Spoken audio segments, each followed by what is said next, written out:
कराळे मास्तर शरद पवारांचे राष्ट्रवादीचे नेते आहेत, तर त्यांना या ठिकाणी भाजपच्या कार्यकर्त्यांनी मारहाण केल्याची माहिती समोर आली आहे। त्याचा व्हिडिओही समोर आलेला आहे। तर या राड्या प्रकरणी सावंगी पोलीस ठाण्यामध्ये गुन्हा दाखल झालाय, तेव्हाचा हा व्हिडिओ सध्या सोशल मीडियावर व्हायरल होतो।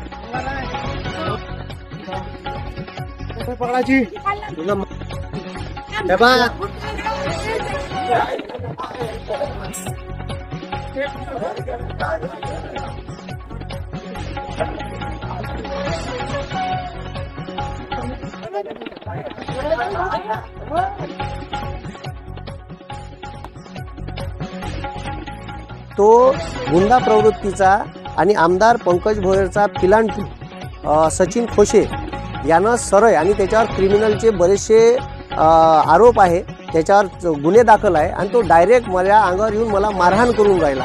ठीक आहे, मी एकही शब्द बोललोच नाही, म्हणजे मी रस्त्यानं चाललो तर डायरेक्ट माझ्या अंगावर आला, माय बहिणीच्या शिवा दिल्या, ठीक आहे, घाणेरड्या शिवा दिल्या, माझी गच्ची पकडली आणि मला डायरेक्ट मारायला भिडला। म्हणजे मी गफल तिथंच होतो, ठीक आहे, मला माहीतच नाही का हे आपल्यावर हमला करणार आहे का करणार। हे सरळ बीजेपीचे माजलेले जे काही हे लोक आहे, पोसून ठेवलेले पंकज भोयर यांनी पोसून ठेवलेले लोक असे अरेरावी करतात आणि हे योग्य आहे का, हे मतदारांनीच लक्षात घ्यावं। याची गुंडा प्रवृत्ती, भ्रष्टाचार प्रचंड